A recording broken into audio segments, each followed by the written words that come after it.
Hi అండి, శ్రీస్ కిచెన్కి స్వాగతం. నేను మీ ఉషని.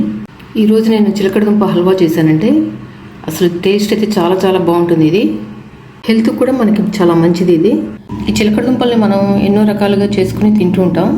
అందులో ముఖ్యంగా అందరికీ తెలిసింది చిలకడదుంపల్ని ఉడకబెట్టుకుని తినడం అంతే. కానీ వీటితోటి ఎన్నో రకాలు చేసుకోవచ్చు. సాంబార్లో వేసుకుంటాం, పులుసులో వేసుకుంటాం, పచ్చడి చేసుకుంటాం, ఇలా ఎన్నో రకాలుగా చేసుకుంటాం. ఇలా స్వీట్ లాగా ఎంతమంది చేసుకున్నారో నాకు చెప్పండి. ఈ చిలకడదుంపలతోటి హల్వా అనేది చాలా చాలా బాగుంటుందండి. ఈ చిలకడదుంపల హల్వా ఎలా చేశానో ఆ ప్రాసెస్ ఏంటో మీరు ఈ వీడియోలో చూసేయండి. ఇంకెందుకు ఆలస్యం. ఇదిగోండి, నేను చిలకడదుంప హల్వా చేయడానికి ఇలా 6 చిలకడదుంపలు తీసుకున్నాను. ఇవి తెల్ల చిలకడదుంపలు అండి.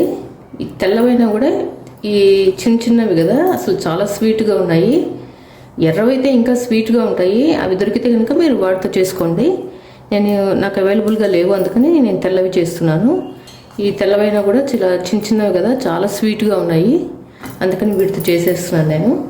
ఇలా 6 చిలకడదుంపలు తీసుకుని ఉడకబెట్టుకోండి. ఉడకబెట్టేసుకుని పైన తొక్కు తీసేసి చక్కగా ఇలా స్మాష్ చేసేసుకోండి, మెత్తగా చేసేసుకోండి. చిలకడదుంపలు మొత్తం 1 కప్ అయింది. ఇలా మనం కొలుచుకుంటే బెల్లం ఎంత వేయాలి ఏంటి అనేది తెలుస్తుంది. ఈ 1 కప్పు చిలకడదుంపలు ఈ గుజ్జుకి 1/4 కప్పు బెల్లం వేసుకోవాలి. ఇది కరెక్ట్ కొలత. మీకు ఇంకొంచెం స్వీట్ కావాలనుకుంటే ఇంకొక 2 స్పూన్లు వేసుకోండి, అంతే. అంతకంటే ఎక్కువ అవసరం లేదు. ఇవి ఆల్రెడీ తీయగా ఉన్నాయి కాబట్టి ఇది సరిపోతుంది.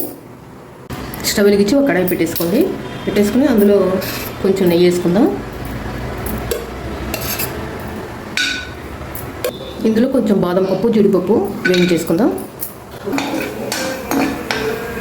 ఇవి చక్కగా వేసిపోయినాయండి, తీసేస్తాం. ఇంకా ఒక బౌల్లో ఈ బెల్లం వేసేసుకుందాం.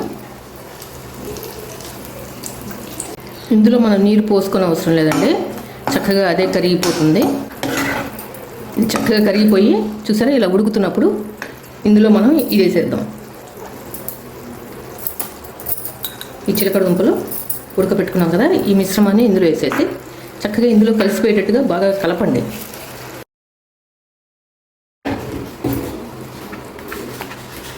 ఇలా బాగా కలపండి, అందులో బాగా కలిసేటట్టుగా. దీంట్లో 1 స్పూన్ నెయ్యి వేసుకుందాం.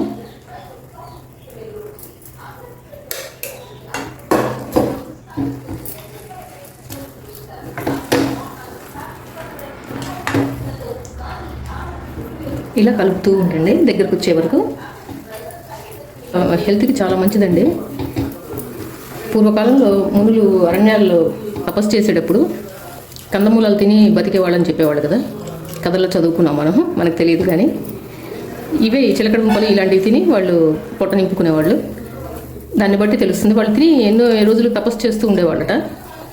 దాన్ని బట్టి తెలుస్తుంది ఇవి ఎంత బలమైనవో చిలకడదుంపలు. ఇప్పుడు మళ్ళీ కొంచెం నెయ్యి వేసుకుందామండి.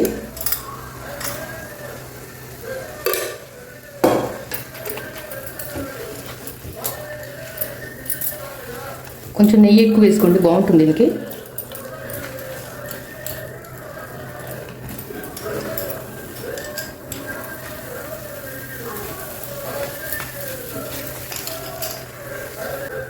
దగ్గర కొంచెం పుచ్చగింజలు ఉంటే వేసుకోండి, బాగుంటుంది. చూడటానికి బాగుంటుంది, ఆరోగ్యానికి మంచిది.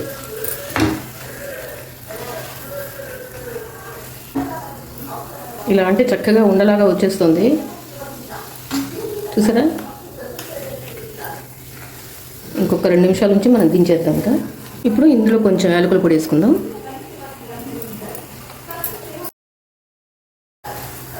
అయిపోయిందండి, చక్కగా దగ్గరకు వచ్చేసింది చూసారా. ఇంకా ఆఫ్ చేసేద్దాం మనం. ఇప్పుడు మనం వేయించి పెట్టుకున్నాం కదా ఈ జీడిపప్పు, బాదం పప్పు, ఇవి ఇందులో వేసేసుకుందాం.